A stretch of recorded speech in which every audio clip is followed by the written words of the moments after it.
విశాఖ ఎఫ్ఎస్ఐలో జాతీయ అంతరిక్ష దినోత్సవం 2024 ముందస్తు వేడుకలలో భాగంగా space application in fisheries sector మీద అవగాహన సదస్సు నిర్వహించారు. ఈ కార్యక్రమానికి ముఖ్య అతిథిగా విశాఖపట్నం జిల్లా కలెక్టర్ ఎంఎన్ హరీంద్ర ప్రసాద్ హాజరయ్యారు. భారతీయ మత్స్య పరిశోధనా సంస్థ శాస్త్రవేత్త జీవీఏ ప్రసాద్ స్వాగత ఉపన్యాసంతో సెమినార్ ప్రారంభమైంది. ఈ కార్యక్రమంలో భారతీయ మత్స్య పరిశోధనా సంస్థ ముఖ్య అధికారి బామిరెడ్డి అధ్యక్ష ఉపన్యాసం చేస్తూ పొటెన్షియల్ పీపింగ్ జోన్లను, navigation, communication and life saving equipment గురించి, శాటిలైట్ కమ్యూనికేషన్ పరికరాలు మత్స్యకారులకు ఏ విధంగా ఉపయోగపడతాయో వివరించారు.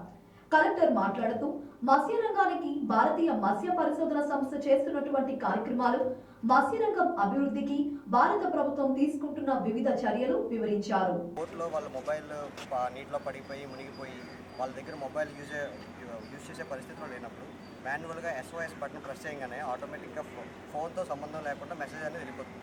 వాళ్ళకప్పుడు వాళ్ళకి ఏదో ఎమర్జెన్సీ ఉందని చెప్పి వెంటనే రెస్క్యూ టీమ్ అనేది మీ దగ్గరికి రావడం జరుగుతుంది. రైట్. దీనికి మెసేజ్ వచ్చిందంటే స్టేషన్కి వెళ్తాం. ఇప్పుడు బోట్లకి ఏ బోట్కి సంబంధించినటువంటి మెసేజ్ ఆ స్టేషన్కి వెళ్తుందా లేకపోతే అన్ని మెసేజ్ ఈ డివైస్ నుంచి పెట్టే మెసేజ్లు అనేది శాక్ చేస్తుంది. అంటే మేము అనేది ఇప్పుడు నాది 1 అనుకుంటాం, అనేది 2 అండ్ 3 బోట్స్ ఉన్నాయి. 3 బోట్స్లో మనం ఇదే డివైజ్ అని బిగించాము. బిగించిన తర్వాత 1 బోట్లో ఏదో ప్రమాదం జరిగింది, నేను ప్రెస్ చేశాను. వాళ్ళకి ఇప్పుడు 1 బోట్కి సంబంధించిన సమాచారం వాళ్ళ దగ్గర ఉంటుంది. అన్నీ వాళ్ళ దగ్గర ఒక సెకండ్లో జరిగిపోతుంది. ఒక 1 minute సెకండ్లో ఆ మెసేజ్ అనేది అప్పుకి వెళ్ళిపోతుంది. అప్పుకి వెళ్ళిన తర్వాత వాళ్ళు అన్నీ రియాక్ట్ అవుతారు. వాళ్ళ పక్కన ఏదైనా డివైస్ ఉందా లేదా ఆ రెస్క్యూ టీమ్ పంపించాలా అనేలో అది చార్జ్ చేస్తారన్నమాట. ఇది దీనికి పవర్ డివైస్ ఉంటుంది.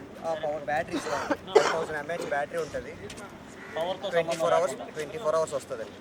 ఒకవేళ పవర్ ఛార్జ్ అయిపోగానే ఆటోమేటిక్గా బోట్లో బ్యాటరీస్ ఉంటాయి కదా, DC పవర్ సప్లైతో ఆటోమేటిక్గా ఛార్జ్ అవుతుంది. అంటే ఇది AC/DCగా వర్క్ చేస్తుంది, ఓన్లీ DC వర్క్ అవుతుంది. నేను వర్క్ చేస్తుంది ఎవటన్. ఈ డివైస్ తయారు చేసింది మా కంపెనీ టైఅప్ అయ్యి ఇస్రో వాళ్ళతో. సో ఈ డివైస్ అనేది మన మెకనైజ్డ్ మోటరైజ్డ్ షిప్పుల్లో పెట్టడం అవుతుంది. సో ఇది అప్పర్ డెక్లో వస్తుంది, మెకనైజ్డ్ బోట్లో. సో ఈ డివైస్ అనేది ఎలా వాడాలి ఏంటి అనేది మేము ఇక్కడ ఎక్స్ప్లెయిన్ చేస్తాం. సో ఇది ఒక యాప్, నబ్మిత్ర అనే యాప్. ఇది ఒక app uplink, GPS, wifi, battery ఎంత ఉంది అనేది చూపిస్తుంది. వాళ్ళకంటూ ఒక స్లాట్ చూపిస్తుంది. ఆ స్లాట్లో వాళ్ళ మెసేజ్లు అనేది పంపించుకోవచ్చు. బ్రైట్నెస్ పెంచరా ఫోన్లో?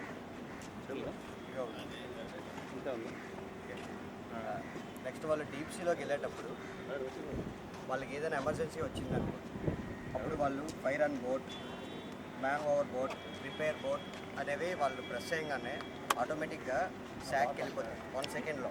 మొబైల్ చూపించారు సార్, అలా ఉంచండి సార్. వెంటనే వాళ్ళు రియాక్ట్ అయ్యి coast guard rescue operation team అనేది రావడం జరుగుతుంది. నెక్స్ట్ వచ్చేసి అలర్ట్స్ వస్తాయి వాళ్ళకి, వెదర్ రిపోర్ట్స్, సైక్లోన్ అలర్ట్స్ అనేవి. తర్వాత ఇంకా పైకి ఇలా పెట్టండి, అలా ఉంచండి. తర్వాత వాళ్ళు ఏదైనా మెసేజ్ పంపించుకోవాలనుకుంటే, వాళ్ళకి ఏదైనా ఎమర్జెన్సీ ఉన్నప్పుడు ఒక శాక్ నుంచి మెసేజ్ పంపించాలంటే ఇక్కడ మెసేజ్ అనేది రావడం జరుగుతుంది. సో నెక్స్ట్ వీళ్ళు పంపించాలన్నా సరే టెర్మినల్ నుంచి టెర్మినల్కి కూడా పంపించుకునే ఆప్షన్ కూడా ఉంది. Next one PF zone, potential fishing zone కూడా ఉంటుంది. వాళ్ళు ట్రావెల్ అవుతున్న దగ్గర ఒక 30-40 km అనేది చూపించి పొటెన్షియల్ ఫిషింగ్ జోన్ అనేది చూపించబడుతుంది.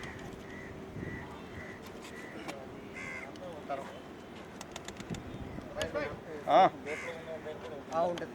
ఒక డ్రైవర్కి ఇస్తాం. సరే ఇలా ఈ రెడ్ బటన్ అనేది ఈ మొబైల్ అంటే సార్ ఓకే చెప్పండి సార్. ఓకే అక్కడ డిస్ప్లే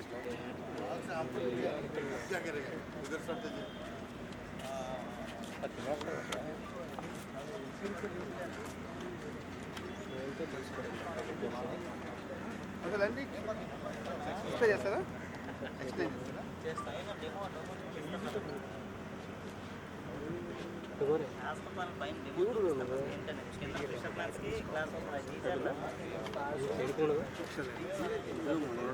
ప్రభుత్వం, ministry of fisheries, Animal husbandry, daring department of fisheries New Delhi వారి ఆదేశాల మేరకు fisheries survey of India Visakhapatnam ఈరోజు ఒకరోజు సదస్సు ఈ నేషనల్ స్పేస్ డే సందర్భంగా మేము ఇక్కడ మా కార్యాలయంలో నిర్వహించడం జరిగింది.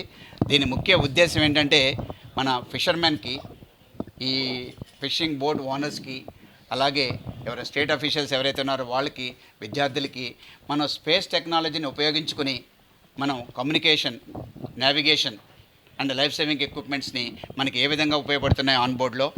అంటే షిప్లో వెళ్తున్నప్పుడు మనకేంటంటే కొంతవరకు మొబైల్ రేంజ్ ఉంటుంది, అక్కడి నుంచి మనకు మొబైల్ రేంజ్ ఉండదు కాబట్టి కంపల్సరీగా కమ్యూనికేషన్ అనేది త్రూ సెటిలైట్ అప్లికేషన్ ఉండాలి. సో ఆ సెటిలైట్ అప్లికేషన్ ద్వారా మనం ఈ నేషనల్ స్పేస్ డే సందర్భంగా అంటే 23 ఆగస్ట్ మనకి 23లో ఈ యొక్క చంద్రయాన్ మిషన్ 3 సక్సెస్ అవటం వల్ల మన భారత ప్రధానమంత్రి గారు ఏంటంటే దీన్ని 23 ఆగస్ట్ని ఒక నేషనల్ స్పేస్ డేగా దాన్ని గుర్తించడం జరిగింది. ఈ సందర్భంలో మనకి ఈ యొక్క మత్స్యకారులకి మనం చేపల వేటకి వెళ్ళినప్పుడు మనకి కొంతవరకు కూడా మొబైల్ రేంజ్ ఉంటుంది, ఆ తర్వాత ఉండదు. వాళ్ళు అనుకోని పరిస్థితుల్లో వాళ్ళకి ఏదైనా కనుక అనుకోని పరిణామాలు ఏదైనా జరిగితే కనుక ఏ విధంగా కమ్యూనికేట్ చేయాలనే దాని మీద ఒక ట్రాన్స్పాండర్ అంటే mobile satellite service transponder MSS transponder అనేది ISRO Ahmedabad space application centre Ahmedabad design డిజైన్ చేయడం జరిగింది. అది మన అవెంటెల్ టెక్నాలజీస్ వాళ్ళు ఆ ప్రోడక్ట్ని డెవలప్ చేయడం జరిగింది. ఇది మన మత్స్యకారులందరికీ కూడా కేంద్ర ప్రభుత్వం, రాష్ట్ర ప్రభుత్వం ఈ ఖర్చు భరిస్తూ మన ఫిషర్మెన్ అందరికీ కూడా ఫ్రీ ఆఫ్ కాస్ట్ అంటే ఉచితంగా మన ఫిషింగ్ బోట్లో దీన్ని అమర్చడం జరుగుతుంది. దీని ద్వారా వచ్చే ఉపయోగాలు ఏంటంటే వాళ్ళు ఈ యొక్క మొబైల్ యాప్ ద్వారా తెలుగులో అంటే ఇప్పుడు ఆంధ్రప్రదేశ్కి వస్తే తెలుగులో, అలాగే ఒడిశా రాష్ట్రంలో వస్తే ఒడిశాలో, అలాగా ఈ అందరూ కూడా ఏంటంటే వాళ్ళ లాంగ్వేజెస్లో దీన్ని కమ్యూనికేషన్ చేయడం వీలవుతుంది. అలాగే ఈ యొక్క ఇంటర్నేషనల్ మ్యారిటైమ్ బౌండరీ లైన్ కనుక క్రాస్ అవుతున్నప్పుడు వాళ్ళకి అలర్ట్స్ వస్తాం వల్ల వాళ్ళు క్రాస్ అవ్వకుండా ఉంటుంటారు.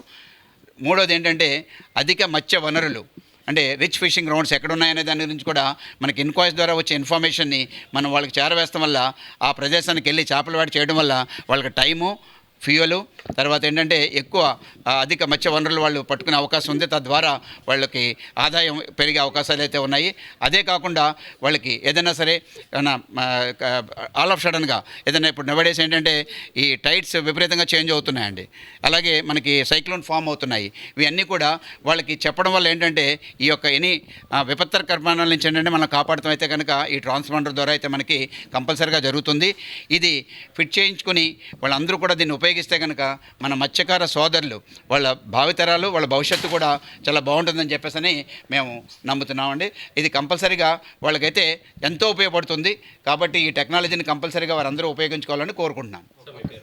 నా పేరు భామిరెడ్డి, కార్యాలయ ముఖ్య అధికారి, భారతీయ మత్స్య పరిశోధన సంస్థ, విశాఖపట్నం. Thank you.